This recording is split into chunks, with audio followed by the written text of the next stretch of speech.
Hallelujah. Rabsakambarasanderebesikadaramadan. Salamat sa araw na ito. Salamat sa kapahayagan ng biyaya ng Diyos, ng mabuting balita ng aming kaligtasan, kapatawaran, karunungan, kabanalan, katubusan, at kapatawaran ng lahat ng aming kasalanan. Salamat, Panginoon. Pinatawad mo na kaming lahat noon, ngayon, at magpakailan pa man sa isang pagbububo ng dugo, sa isang sakripisyo na iyong ginawa sa krus ng Kalbaryo. Kami ay naging mga perpekto sa iyong harapan. Salamat po sa umagang ito. Malinaw naming maintindihan ang iyong kapahayagan. Malinaw naming maranasan ang lahat ng biyaya na iyong tinapos para sa amin. Malinaw naming maranasan hindi lang sa aming mga sarili, kundi sa aming mga pamilya at mga extended na pamilya at mga kaibigan. Salamat po sa iyo ang lahat ng kapurihan sa umagang ito. Sa pangalan ni Jesus, ang lahat ay magsabi ng Amen and Amen and Amen and Amen and Amen. Praise the Lord. Tayo po ay magbulay ng salita ng Diyos. Basa. 1, 2, 3. Basa. Christ, our resurrection and eternal life. Si Jesus, ang ating pagkabuhay na muli. Si Jesus, ang ating buhay at buhay na walang hanggan. Ulit, si Jesus, ang ating pagkabuhay mula sa mga patay at pagkabuhay na muli. Si Jesus ang ating buhay at buhay na walang hanggan. Amen. Kaya po pag kayo ay na kay Jesus, walang kamatayan, walang kadiliman. Sino mang lumalakad sa kaliwanagan, kailanman ay hindi na dadanas ng kadiliman. Sabi ni Jesus, ako yung ilaw ng buhay. Those who believe in me will never walk in darkness. Amen.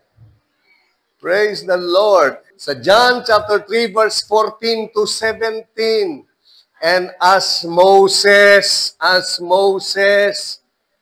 kung paanong si Moses itinaas yung serpent, yung brazen serpent.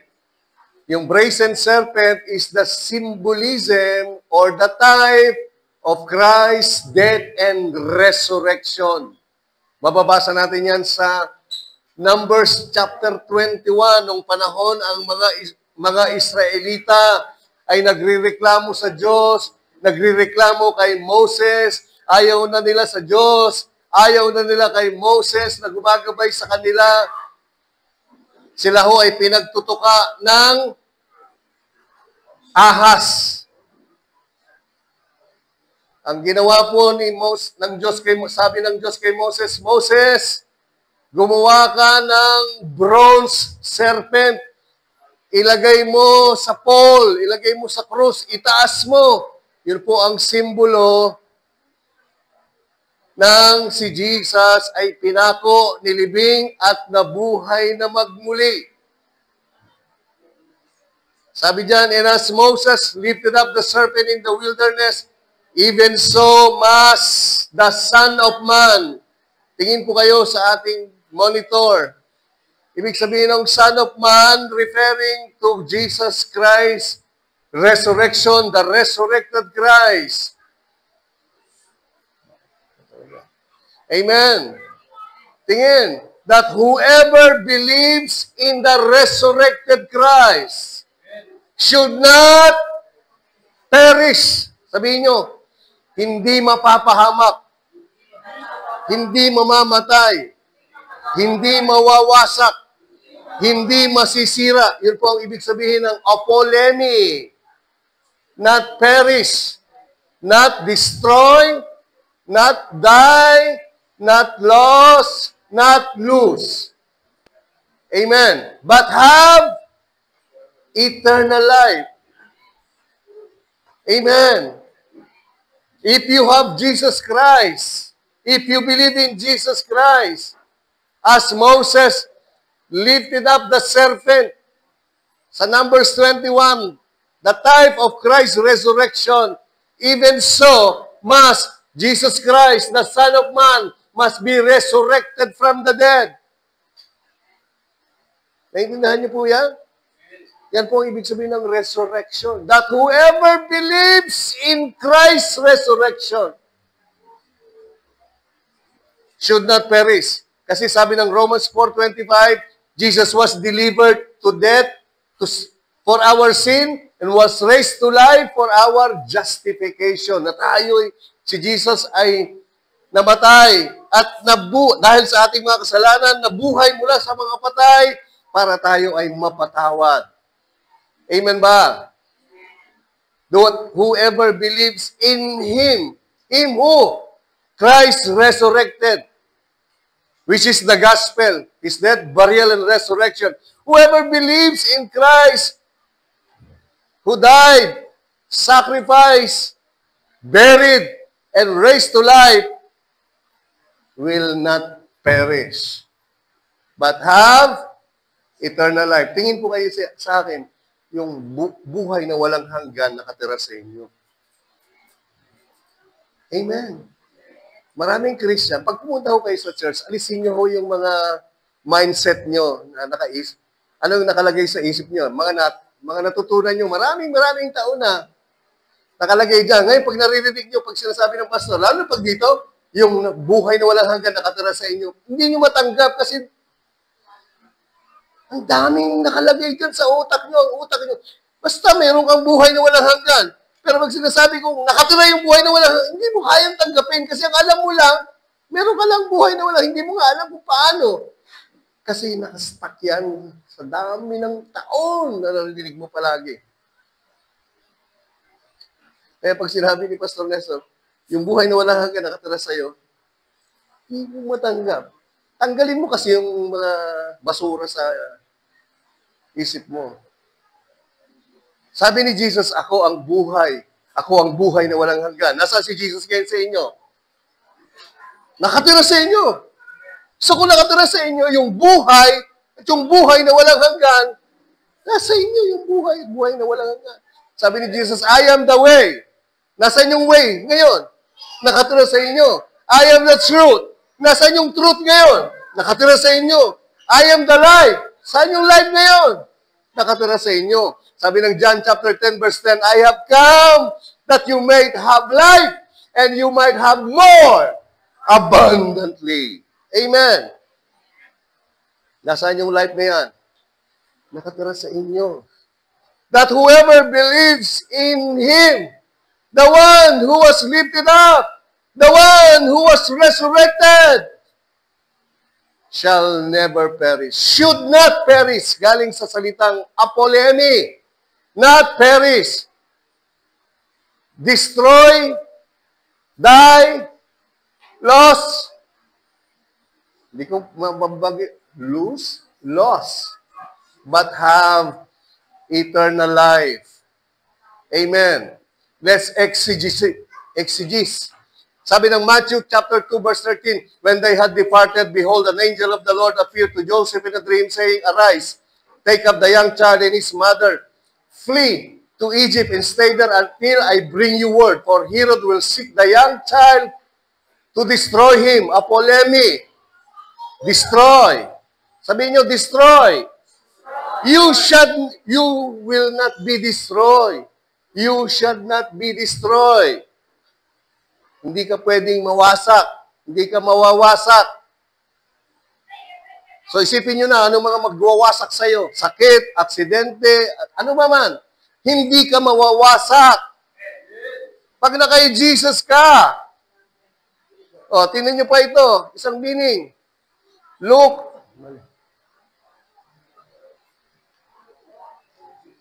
9:25. For what profit is to a man if he gains the whole world and himself destroyed or lost? Apolemi. Hindi ka mawawala. Amen ba? Hindi ka mawawasak. Hindi ka mawawala. Pag kay Jesus ka. Hindi ka mawawasak, hindi ka mawawala. Next.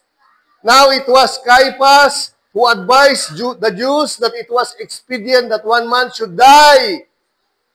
A polemic. Hindi ka mamamatay. Oh. Tingin, hindi ka mamamatay. Ha? Gusto niyo talaga mamatay. Yan po ibig sabihin when you exegete. Ngayon po yung proper teaching ng Bible. Hindi yung banat si pastor.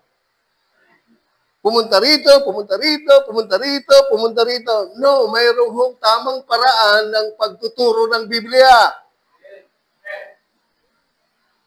Hayaan mo yung Biblia, explain yung Biblia. Huwag mong i-explain yung Biblia. Amen. Another, 2 Corinthians chapter 4, verse 3. But even if our gospel is veiled, it is veiled to those who are perishing. Apolemy. So there are 4 words. Death, loss, lose, perishing, destroy. 5 words. Pag na kay Jesus ka, hindi ka mamatay, hindi ka mawawala, hindi ka mawawasak. Bilangin mo pa. Amen ba? Bakit ito namamatay ang tao? Tingin, bakit namamatay physically yung tao? Kasi hindi mo alam kung anong meron ka kay Jesus.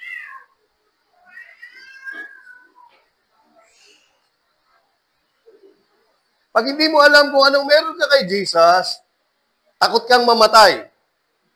You are in bondage of fear of death. Takot na takot ka. Ulit, babalikan ko ulit ha. Sayang to. Balikan ko lang to ulit.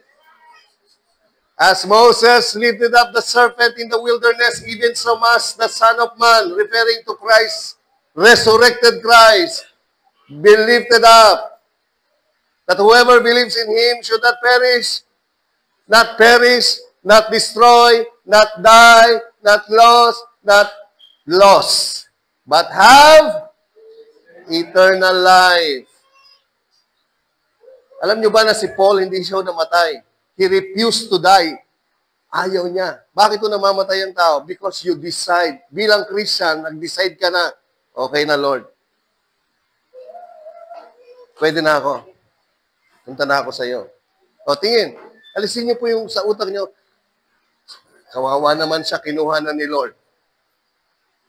Hindi ho si Lord kumukuha ng buhay. Siya nga yung buhay. Siya yung nagbibigay ng buhay. Bakit ito yung isang Christian na alam niya kung anong meron siya kay Jesus, pwede nang mamatay. O pwede na mag-depart sa presence, doon sa piling ng Diyos. Ito po si Pablo. Sabi ni Pablo, for I am already being poured out as a drink offering, and the time of my departure is at hand. Tingin-tingin po kayo sa akin. Sabi niya, ito yung sapagkat binuwas na ako tulad ng isang handog. Sumapit na ang panahon ng aking pag-alis. Bakit si Pablo alam niya na mamamatay na siya? Kasi dinicide niya na. Nag-decide na siyang mamatay. Nag-decide na siya, okay na Lord, ready na ako. Panahon na para mag-depart ako. Meron ka nang kaya, ididesisyon mo yung sarili mo. Magdidesisyon ka sa sarili mo. Hindi ka kukunin ng sakit para mamatay ka. Hindi ka kukunin ng aksidente para mamatay ka.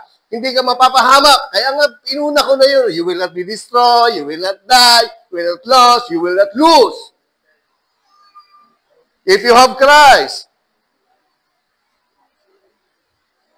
Si Paul, nag-decide na, okay na Lord. It's my time. It's time. I can now ready to depart. Amen po ba? Kasi kung hindi siya nag-decide, hindi pa siya mamamatay. Gusto niyo makita? So as a Christian, hindi sakit, papatay sa'yo. Pag alam mo to, alam mo na. Alam niyo po, may dalawa na hong namatay dito sa church natin. Alam niyo nung namatay sila? Nako, nung pinagpipray ko, nandun sila sa napaka-rosy chick. Akala mo mga dalagang-dalagang. Kasi nag-decide na sila, ayaw na nilang bumalik. Kahit na binubuhay ko, ayaw na eh. Sabi ng Panginoon, sabi ni Lord sa akin, nag-decide na sila, ayaw na nilang bumalik. Ibabalik ka pa ba naman? Ibabalik ka mo, gulo-gulo pa. May sarap-sarap na sa piling ni Lord. Napaka-rosy chick. Wala, normal na normal. Normal sila. Si Paul, nag-decide na. Bakit namatay si Paul? He decided to die. Tapos na. Sabi niya, I have fought the good fight of faith. I have finished the race. I have kept the faith. Alam niyo ang mga nagsasabi niyan, doon sa funeral, namatay na po yung kapatid natin. She fight a good fight. Bakit siya nagsasalita? Hindi yung namatay. Dapat bago siya mamatay. Naintindihan niyo po ba? Hindi pa ho patay si Paul dito. Sabi niya, okay na. Handa na ako. Ang malapit na ang aking departure. Nakipagbaka ako ng mabuting pakikibaka. Buhay pa ho siya na sinasabi niya to, di ba? So, tinin niyo sa funeral service. Ang nagsasalita para sa patay, yung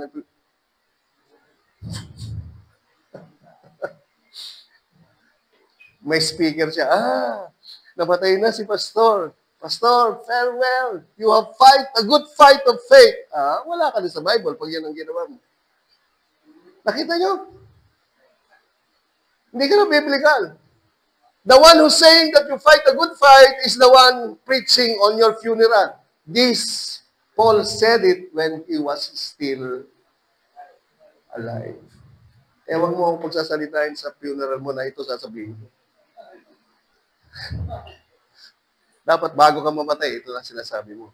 Because you know you will die and you decide to die.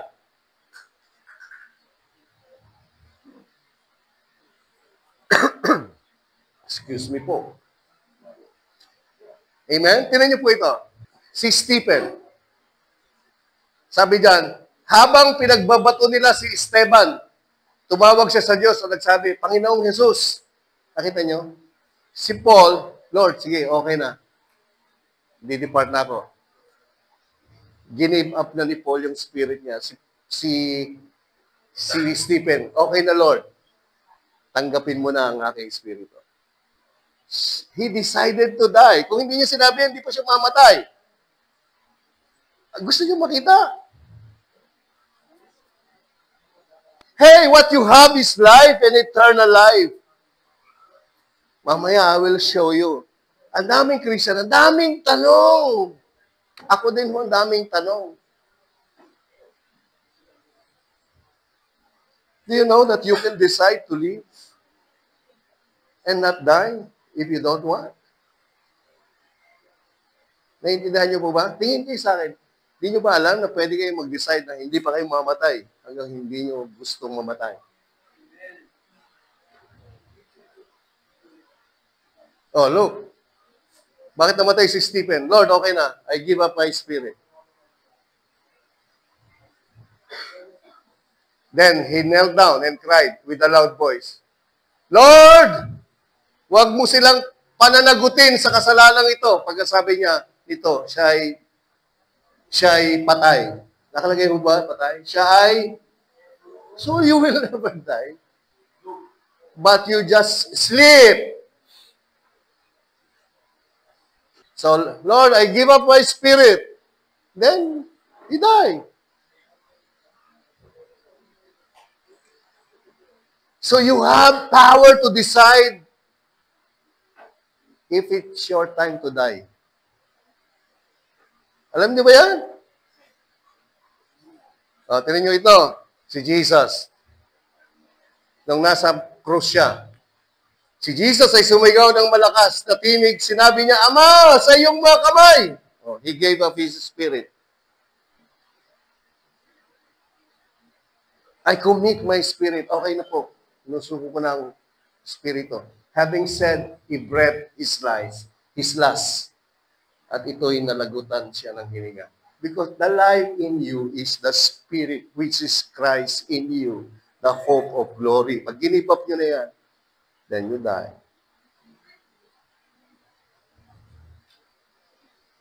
Amen. Si Stephen, Lord, I give up. Si Paul, I am ready. Tingnan nyo? They decide. Sila mismo nag-decide. Si Jesus, He decided. Kung hindi niya kinumit yan, hindi siya mamamatay. Because He is life, He is eternal life. Paul have life and eternal life. Stephen have life and eternal life. Until they decide to die, then that's the time they die. You also, kayo din. Sino makita? Pinakita ko na eh. Tignan nyo, sabi ni Jesus sa John chapter 10, verse 17, 18. Therefore, my Father loves me because He died, He was killed. No, He laid down. Ano po yung lay down? Inalay mo yung buhay mo. Inalay mo na okay na.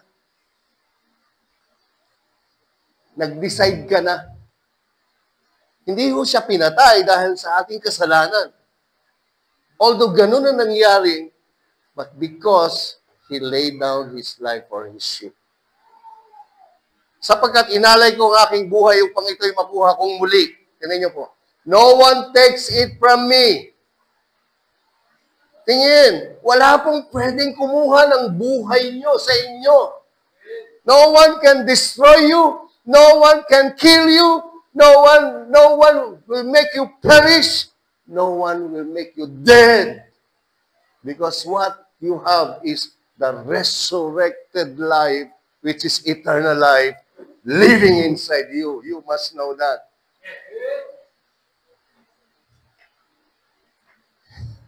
Yung buhay at buhay na walang hanggan, persona yan. Si Jesus yan, in His resurrected form. Then, via the Holy Spirit, nakatira sa inyo. I have power to lay it down. I have power to take it again. No one can take this life from me. Wow! No one can take that life from you. Yung buhay na yan, walang pwedeng kumuha niyan. Yung buhay na walang hanggan na yan, eternal, nandyan yan sa'yo. No one, nothing can take it from you. Amen ba? Pinagbabato si Paul. Tapos, according sa law, alam ng mga Pharisees, Sadducees, patay na si Paul. Iniwan na nila. Ano ginawa ni Paul? Tumayo si Paul. He refused to die. And then he preached again. Patay na siya eh. Pero ayoko pa. Tapos he preached. Sabi sa Philippians 1:21, for me, to live is for Christ, to die is gain. Sabi niya, okay na ako, kung mamamatay ako, kasama na ako ni Lord. Pero nag-decide ako, mabuhay pa para sa inyo. He decide. Nag-decide si Paul. Para sa akin, ang mamatay kay Kristo, ang mabuhay ay pakinabang. Pero dahil sa inyo, nag-decide na ako mabuhay pa. Pero nung nag-decide na siya, okay na, this is my departure. I have fought the fight. I fight the good fight of faith. Is ready to be poured out. Amen. Nandyan po ba kayo? Si Apostle John, ang kwento ni Apostle John, yung writer ng John, 1 John, 2 John, 3 John, Revelation, pinakuha siya ng emperor kasi nabalitaan, nag-preach doon. Ang ginawa nila, nagpakulo yung emperor ng malaking kawa ng langis. Hinagis doon si Apostle John. Sa kawa ng langis. Hindi mo matay. That's true. Yung mga walang alam na Christian, mga born again, madali kayong mamamatay. Oh. Kaya ang ginawa siya, tinapon na lang siya sa Patmos. O, diyan ka na lang. Doon, naghintay na siyang mamatay in his old age. Because they decided not to die. Amen. You too. Tingnan niyo po to, John chapter 11. Ito po ay kwento ni Lazarus. Kapatid ni Mary ng Bethany at ni Martha ng Bethany. Hindi po si Mary, kasi ang pangalan ng mga babae, marami, puro Mary. Nag-distinguish lang sila sa lugar. Si Mary Magdalene ng Magdala. Si Mary of Bethany ng Betania. Okay? Now, a certain man, basa po yung may kulay, was sick. Remember, sick. Lazarus of Bethany, the town of Mary and her sister Martha. It was that Mary who anointed the Lord with fragrant oil and wiped his feet with her hair, whose brother Lazarus was sick. Remember niyo po yung babae? Alam niyo po yung babae niya? Kung nabasa niyo yan kay Mark, kay Matthew, kay John, yung babae niyan, isang babae yun, yung babaeng hostess na pumasok sa bahay, yung sweldo na isang taong sweldo, na binili niya ng alabaster jar of perfume, binuhos niya sa paanan ni Jesus. Dito, pinangalanan ni John, si Mary. Amen? Doon, kaya sa mga account nila Mark, nila Luke, walang pangalan. Sinful woman, ang sabi nila doon. Pero kay John, pinangalanan niyan. Ang pangalan niya, si Mary. Amen. Therefore, the sister sent to him, nagpadala ng mensahe, itong magkapatid na si Mary at si Martha kay Lord Jesus. Behold, he whom you love is sick. Lord, nagpadala ng telegrama, hindi ko alam kung paano, siguro nangabayo pa. 4 na araw yung biniyahe. Ang sabi sa kanya, may sakit daw si Lazaro. Yung mahal mong kaibigan, si Lazaro, may sakit. Verse 4. When Jesus heard this, he said, itong sakit na ito ay hindi patungo ng kamatayan, but for the glory of God, that the Son of God may be glorified through it. Tingin. Itong sakit na ito, hindi hahantong sa kamatayan. Pero para mapurihan yung Diyos at yung anak ng Diyos, the resurrected Christ, may be glorified through it. It's lahat po ng teaching ni Jesus patungo po sa gospel of Christ, sa gospel of grace. Kahit nung siya ay nabubuhay pa. Amen po ba? Look, now Jesus loved Martha and her sister and Lazarus. So si Jesus, hindi niya lang love si Lazarus. Sabi diyan, Jesus loved Martha, Mary, and Lazarus. Hindi lang, oh, the one you love is sick. No, Jesus loved them all. Wala hong special kay Jesus. Special tayong lahat.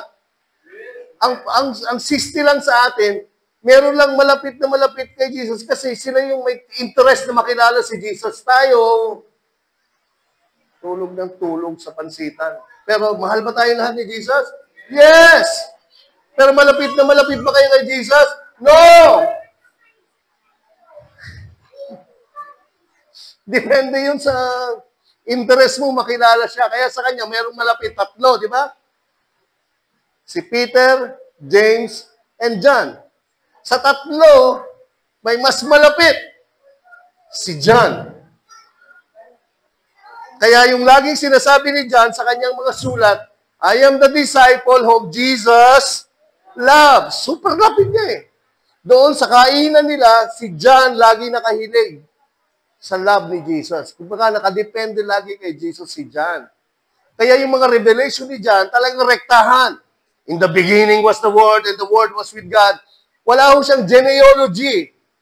Walang genealogy. Diretso na siya. Itong sinasabi nila, pinanganak ng birhen. Wala siyang pinanganak ng birhen. Wala pa. Ito yung lahi. Sa kanya, Diyos! O, ganun kaagad kalupit. The more you are near to Christ, the more you know Him, His heartbeat, His love, what He's done. So it take knowledge. Tingin. Nakadepende yun. How you want to know Him more. Amen po ba? Now, so when he heard that Lazarus was sick, he stayed 2 more days in the place where he was. So, nung nabalitaan niya na patay na, may sakit si Lazarus, nag-stay pa siya ng 2 araw. Then after this, he said to the disciple, "Let us go to Judea again." The disciple said to him, "Rabbi, lately the Jews sought to stone you, and you are going there again?" Jesus answered, "Are there no 12 hours in the day? If anyone walks in the day, he does not stumble, because he sees the light of this world." Verse 10, "But if one walks in the night, he stumbled because the light is not in him." So yung light na sinasabi diyan is Christ, the light of the world. Kay Jesus, walang kadiliman. So ang type ni Jesus, yun yung araw. Type ni Satanas at darkness at wala ka kay Jesus, yung gabi. These things he said, and after that, he said to them, "Our friend Lazarus sleeps." Tutulog na yung ating kaibigan. "But I go that I may wake him up." Then his disciples said, "Lord, kung natutulog siya, ay gagaling din siya. Tutulog lang pala eh." However, Jesus spoke of his death. But they know that he was speaking about taking rest in sleep. Then Jesus said to them plainly, basa, Lazarus is dead. Hindi ko alam paano niya nalaman o meron siyang foreknowledge as God. Ang balita sa kanya, patay na. Now, nalaman niya patay. Ang balita sa kanya, may sakit. Now, nakita niya, nalaman niya patay na.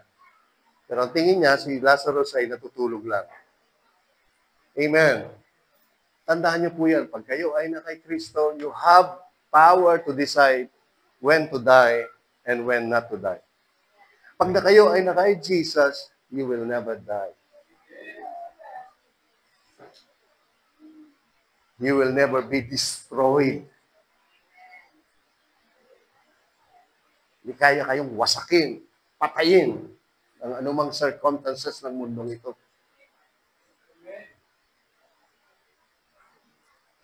And Jesus said to them, patay na si Lazarus. And I'm glad for your sake that I was not there. Sabi niya, natutuwa ako para sa kabutihan nyo na wala ako doon. Kasi kung nandun ako, hindi siya mamatay. Pero dahil wala ako doon, para sa inyong kabutihan. Kasi pagpunta ko doon, bubuhayin ko siya, then you may believe. Naintindihan niyo po ba? Sabi niya, namatay niya, mabuti sa'yo. Mabuti sa amin. Mabuti, natutuwa ako para sa inyo. Wala ako doon. Kasi kung nandun ako, hindi siya mamamatay. Dahil patay siya, pagpunta natin doon, bubuhayin ko siya. Maniniwala kayo na ako nga ang Mesayas. Nevertheless, let us go to him. Then, Thomas, who is called Twins, said to his fellow disciples, let us also go that we might die with him. Kasi nga, papatayin siya doon, babatuhin siya doon, di ba? Sabi niya, sige na nga, punta na nga tayo, sama tayo, para mamatay din tayo kasama niya. So when Jesus came, he found that Lazarus has already been in the tomb. How many days? Basa. 4 days. 4 days. Nakalibing si Lazarus. Dati ang balita, sick, tapos namatay. So namatay siya sa sakit. Nakuha nyo? Kayo, gusto nyo mamatay sa sakit? Wala pang revelation na ganito. Oh, nagpas ako na, 21. Now Martha said to Jesus, Lord, kung nandito ka, yung kapatid namin, hindi sana mamamatay. Totoo naman, talaga hindi mamamatay. Lord, kung nandito ka lang, Tingin, nasaan na si Lord sa inyo? Nasaan si Lord? Doon physically, kasi hindi pa siya namamatay. Ngayon, nasaan na si Lord? Namatay na ba? Nabuhay na magbuli? Naninirahan na sa inyo. Maraming pastor ang turo, si Lord, parang si Lazarus noon pa rin. Ang turo, hindi pa nabuhay na magbuli. Pag tinuturo to, si Jesus yung buhay na hindi papatay at nabuhay na magbuli.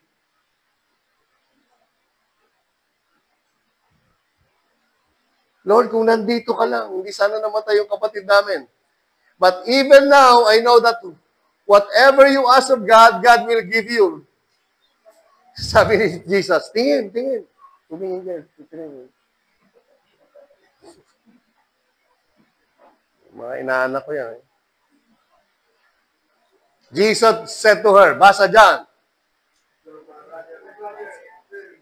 4 na araw ng patay.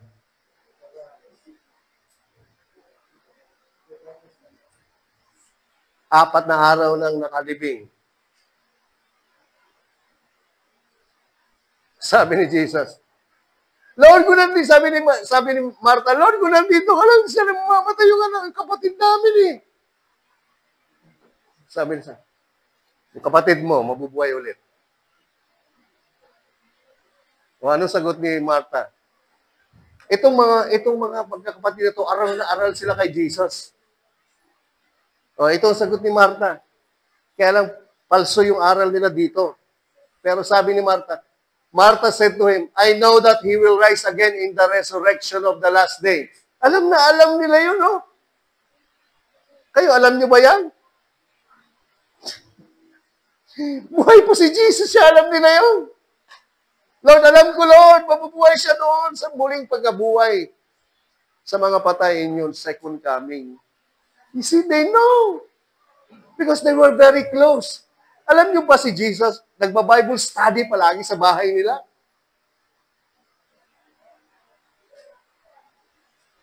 Sa inyo, tuwing linggo, madalas absent pa. Pag sinasabi ko yung katotohanan, nangingiwi kayo. Eh, yan po ang totoo. They know, what din nyo alam? I know, Lord. Lord, kung nandito ka lang, hindi mo mamatay yung kapatid namin. Sabi ni Jesus, mabubuhay siya muli. O, alam namin, Lord. O, ang sagot ni Martha, doon sa second coming, doon sa resurrection day pa. Sabi ni Jesus, hindi, ngayon. Ngayon. Di ba namatay siya sa sakit? Bubuhayin ko siya. Jesus said to her, I am, basa, 1, 2, 3. Oh, I am the resurrection. Ako ang muling pagkabuhay at buhay. Walang patay sa kanya, walang patay. Ako ang muling pagkabuhay. Ngayon at sa dadating na panahon. So when you die of sickness, you decide, you want to live? Because resurrection life is living inside you. Kung may sakit ka, whatsoever mangyari, you cannot die unless you decide, because resurrection life and eternal life lives inside you. I have shown you verses. Amen. Mamatay na ako. Mamatay na ako. Sige. Salita ka na salita. Matay na ako. May cancer daw ako. 3 buwan na lang ang buhay ko. Mamamatay ako. Kaiisip mo, stress ka. 3 buwan na lang. Patay ka. Hindi ka pa naabot yung 3 buwan. Patay ka. Kasi yun yung mga sinasabi. You don't know what you have. Hindi mo alam anong meron sa'yo.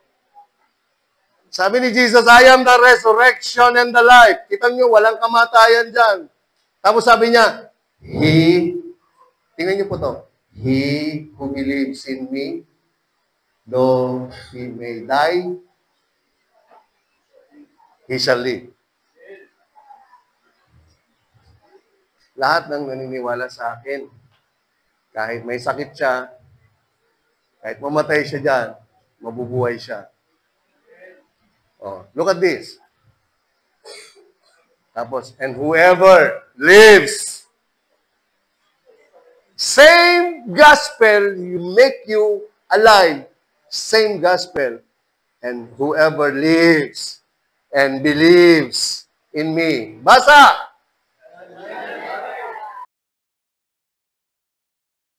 Wow! Wow! Oh, tingin. Naniniwala ba kayo dyan? Tinanong ni Jesus. Tinanong ni Jesus si Martha. Sabi ni Martha, yes, Lord. Pero hindi pa rin siya naniniwala. Sabi niya, yes, Lord, I believe that you are the Christ, the Son of God, who is to come into the world. Doon pa rin sa future. Martha is living in the future, not in the now. Jesus is the now, yesterday, and forever. Jesus is the now, yesterday, and tomorrow. Jesus is. There's no yesterday and tomorrow. Jesus exists. Yesterday as is, today as is, tomorrow as is.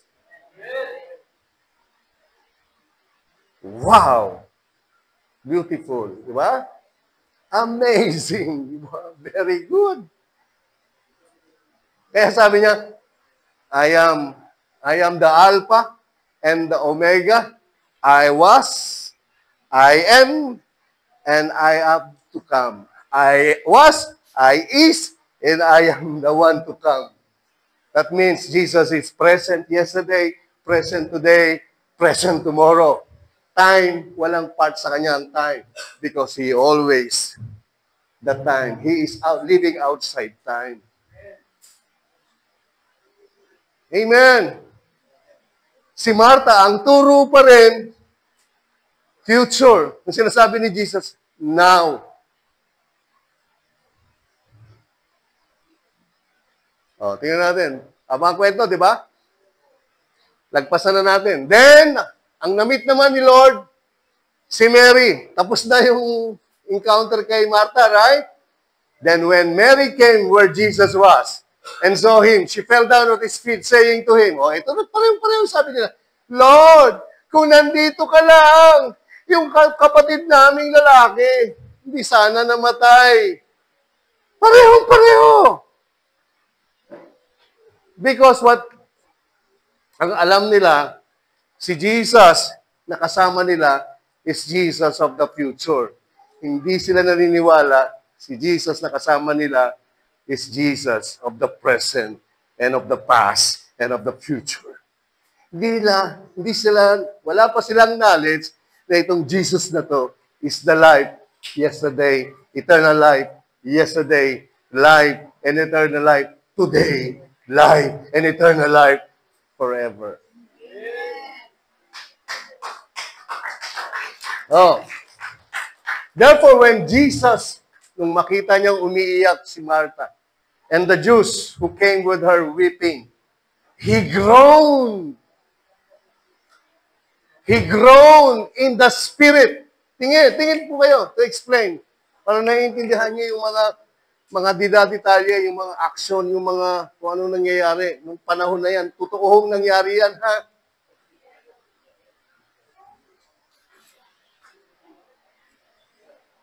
So si Jesus, kanyang spirito, He groaned. Anong ibig sabihin? Ang ibig sabihin ng groan, embremaumai. Ang ibig sabihin, He was deeply moved. Yung para bang medyo sumasama yung loob ni Lord. May pagka-indignant si Lord. Naintindihan niyo po ba? Kasi nga, yung belief nila, mali. Ang alam nilang Jesus is sa future pa lang. Si Martha, si Mary, Kaya medyo deeply moved. Sabi nung isang translator ng Greek, para siyang kabayo na, pag yung kabayo na pagod, parang galit, nag-i-snore, deeply moved. Tapos ang ibig sabihin ng troubled, Jesus was groaning in the spirit and was troubled. Galing po sa Greek word na taraso. Sabihin nyo, taraso. Agitated, restless. Grabe, hindi mo pakali. Tingin po kayo. Alam niyo, pag tayo, hindi natin alam, wala tayong pagkakaintindi, pagkakaalam kung anong meron tayo kay Jesus, nalulungkot si Jesus, nagiging agitated siya, nagiging restless siya. Because Jesus wants you to know what you have in Him. What power you have in Him. Amen. Pati sa prayer, ang daming ano sa prayer. Kailangan confession, adoration, kailangan magkukumpisal ka muna, tapos sasamba ka muna, tapos saka mo sasabihin, hindi po. Ang panalangin, parang relasyon, tatay mo. Yung tatay mo ba, pag-iingi ka ng pera, ano, sasabihin mo pa, tay, patawarin mo ko, sabi ko na kasalanan sa'yo. Pinupuri kita, daddy, purihin ka, daddy. Tsaka ka lalapit. Hindi, kahit anong sitwasyon, lalapin ka sa tatay mo, tay, pera. Ganun lang. Kasi relationship yan. Eh, how much more God? Yung prayer mo, yung communication mo ay nakabase dahil may relasyon ka sa tatay mo. Pag humihingi ba ng allowance sa mga anak nyo, marami pang seremonyang ginagawa. Wala naman. Kahit na hindi sila mag-ceremony, bibigay mo. Sunday ng gabi, oh, ito anak ha, wala nga hinihingi. Binibigay mo eh. Nandyan po ba kayo? So yung Diyos, medyo agitated siya. He was indignant. Bakit? Kasi mali na yung pagkakaintindi nila sa Diyos. So tinanong ni Jesus, He said, where have you laid Him? They said to Him, Lord, come and see. Ito po yung pinakamaliit na verse. Jesus wept. Umiyak. Sipin mo, agitated, desperate dahil nakikita niya si Mary, ganun ang paniniwala nila. Tapos nakita niya pa si Lazarus kung paano namatay, paano nagkasakit, paano namatay. Then Jesus, siyempre ang reaksyon ng Diyos, tingin po kayo sa akin, tingin. Si Lord, umiyak. Bakit siya umiyak? So, bukod siya namatay si Lazarus, bakit siya umiyak? Umiyak siya pagkaalam mo sa kanya, hindi tama. Na-agitate siya. Pag hindi tama ang pagkakaintindi mo sa kanya. Hindi tama o hindi mo alam kung anong meron ka sa kanya. Kung anong tinapos siya para sa'yo. Bakit tuwing sa panalangin, lagi kang kukumpisal kung lahat ng kasalanan mo ay pinatawad na.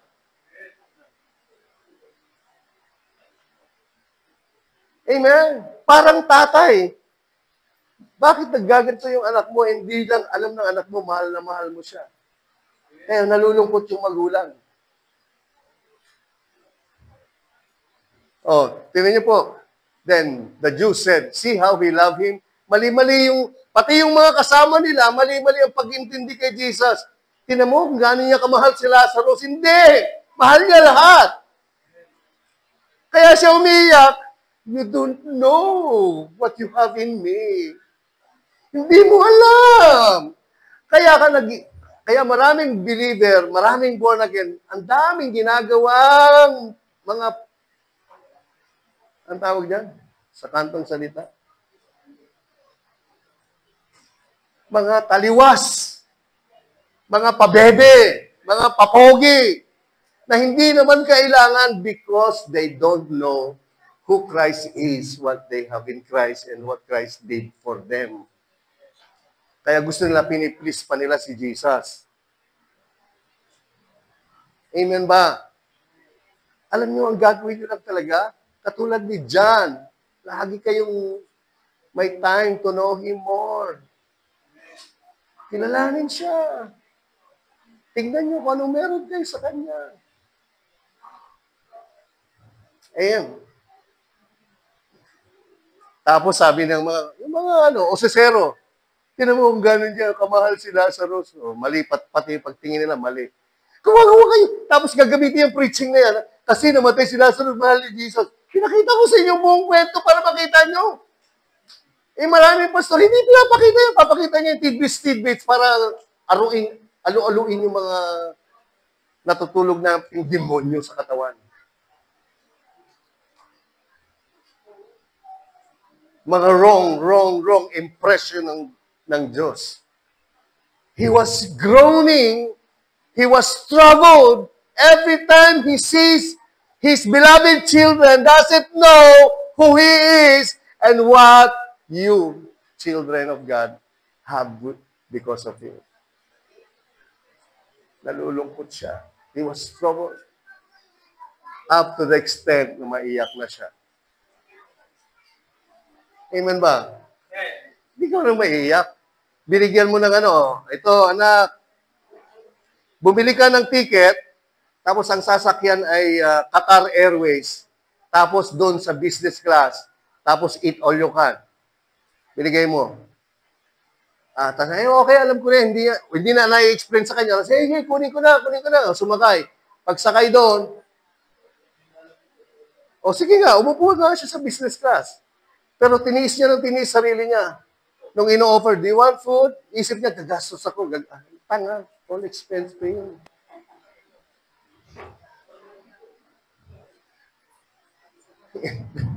$24 yung biyahe, inalok ng steward. What food do you want for breakfast, sir? No, thanks. I'm alright. Yung nagregalo sa'yo noon, sumama tuloy ang loob. Kasi lumabas ka, dilat ang mata, gutom na gutom ka. Because you don't know what you have. Ganon din sa Christ. Itong born-again life na to. Itong believing life na to. Amen. And some of them said, could not this man who opened the eyes of the blind also have kept this man from dying? Ano klase ito? Di ba ito nagpagaling sa bulan? Dapat napigilan niyang mamatay ito.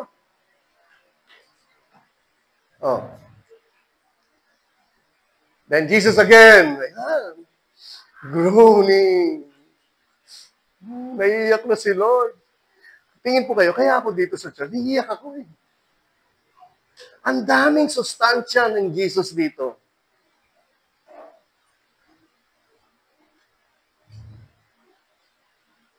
Walang interesado, marami hindi interesado. Ang dami, maapaw. Pero marami hindi interesado. Then Jesus again, groaning himself, came to the tomb. It was a cave, and a stone lay against it. You know what is stone? It's the type of the law. Jesus said, alisin niyo yung shabu. Bato. Martha, the sister of him who was dead, said to him, Panginoon, sa mga oras na ito, nangangamoy na si Lazarus. Mabaho na si Lazarus. 4 na araw na pong patay ang kapatid namin. Mabantot na po yan. Grabe. Tingnan niyo po. Dead or dead. Who decide? Look, who decide that Lazarus be alive? Jesus, the gospel. Where is Jesus in? Nandiyan na si Jesus. Magsasalita na lang kayo. I decide not to die now. Maybe next year. Tayo. Sickness, out. Kaya sabi nila, kaya maraming tao, ganito, puro Puro misteryo pa rin yung buhay. Grabe yung taong yan. Parang siya buhay, parang pusa. Ganun pa rin.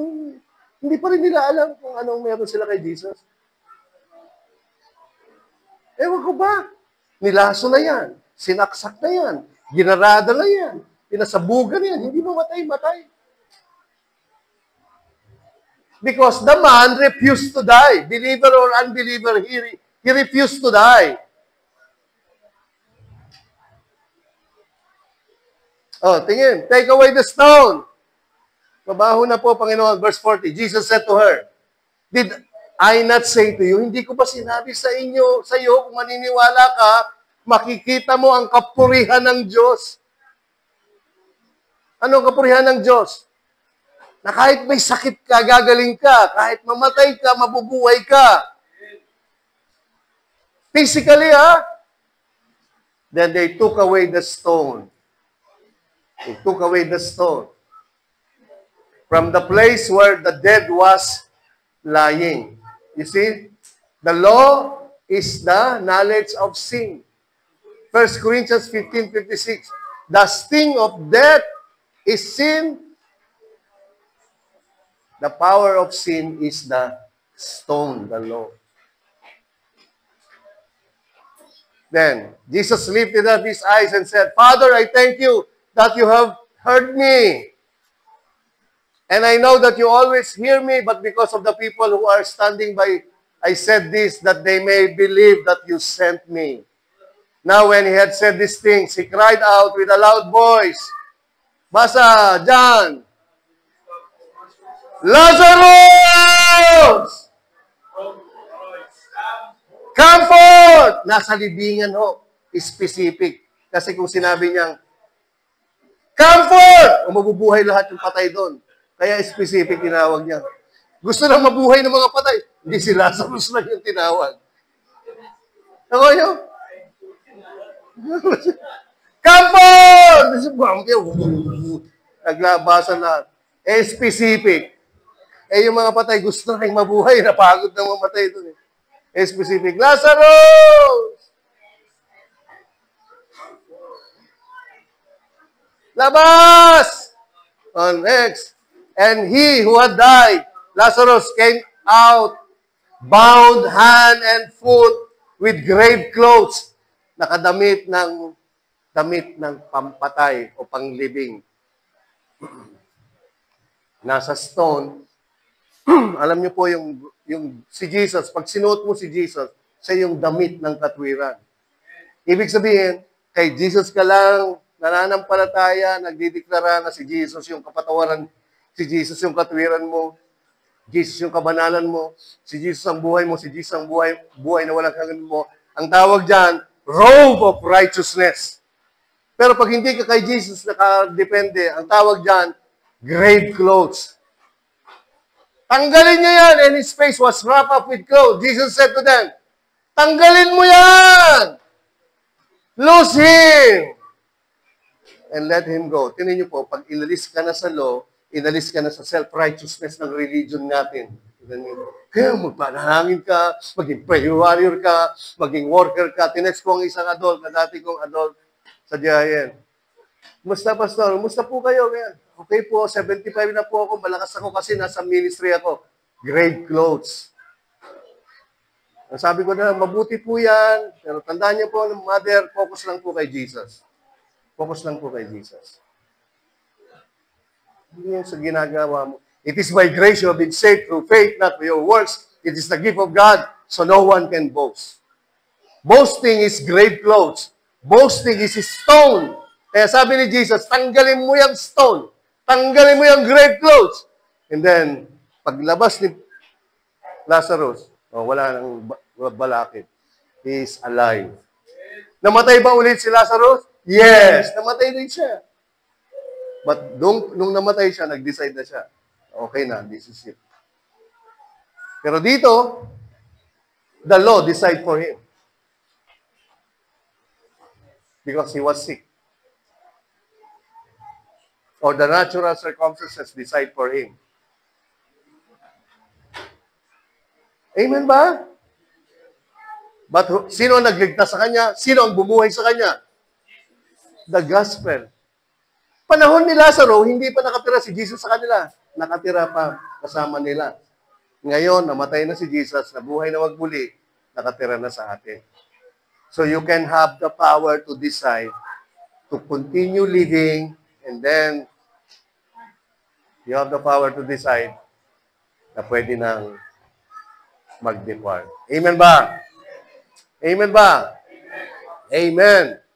So, ang ibig sabihin ng taraso, sabi ni Paul sa mga taga-Galatia, I marvel that you are turning away so soon from Him who called you in the grace of Christ to a different gospel, which is not another, but there are some who troubled you and want to pervert the gospel of Christ. Kaya natotrouble si Jesus. Iba na mali yung pagtingin nila kay Jesus, mali yung natutunan nila kay Jesus. Hindi si Jesus buhay at buhay ngayon, kung hindi buhay sa darating. Kaya taraso, Jesus was troubled. Perverted, napipervert na yung pananampalataya nila. Amen ba? Amen.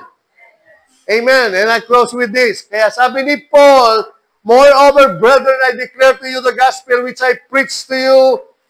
Sabi sa 1 Corinthians 15, 1-4, 16-17, 51-57, which also you receive, in which you stand, by which also you are saved. Past tense.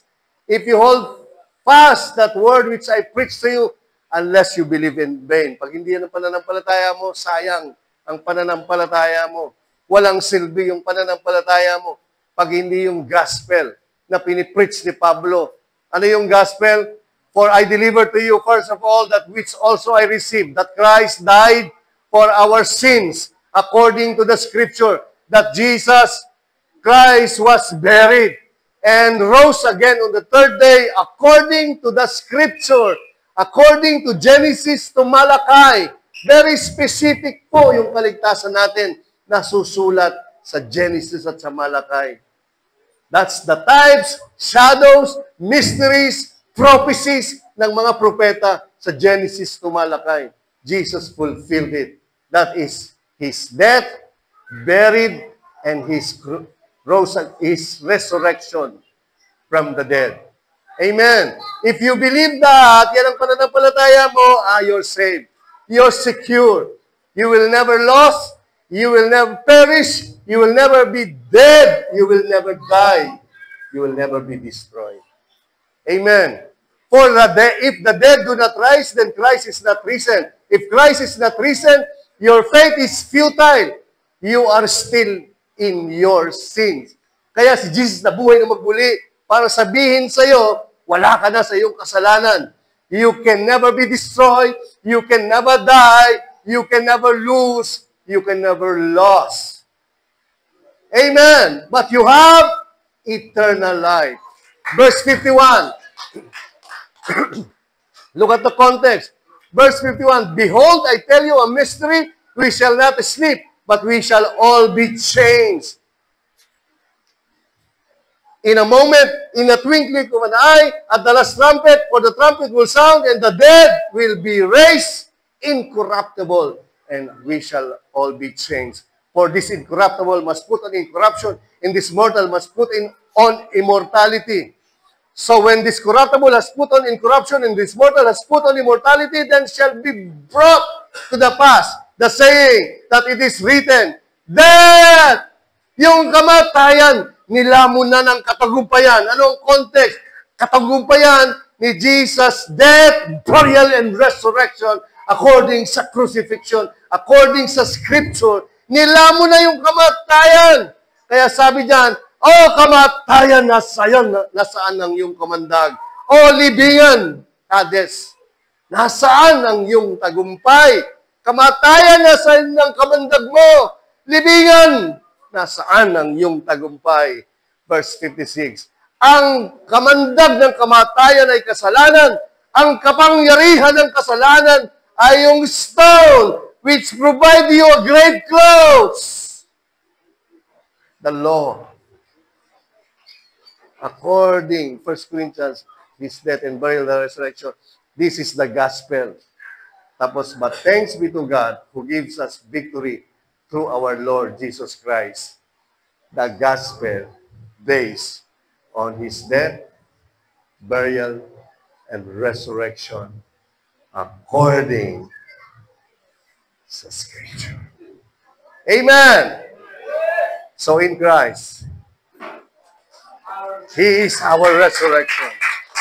He is our life. He is our eternal life. Amen ba? Tayong lahat ay tumayo. Hallelujah. In the name of Jesus. In the name of Jesus. Lahat ng may simptomas, ng sakit, sabihin nyo, I will not die. I decided not to die. Sabihin nyo, ang kamatayan ay walang kapangyarihan sa katawan na ito. Ang sakit ay walang kapangyarihan sa katawan na ito. Ang katawan na ito, nakatira ang buhay. Nakatira ang buhay na walang hanggan. Sa katawan ko, nakatira ang aking muling pagkabuhay. Kaya dinideklara ko, mabubuhay ako. Malusog, malakas, magaling, pinagpala, upang patuloy ko pa ipalaganap ang mabuting balita ni Jesus. Ang kanyang pagkapako, ang kanyang pagkalibing, ang kanyang pagkabuhay na magmuli. Sabihin nyo, ito ang deklarasyon ko sa pangalan ni Jesus. Ako na lang po ang mananalangin. In the name of Jesus, all sickness, all death, dismiss in your life.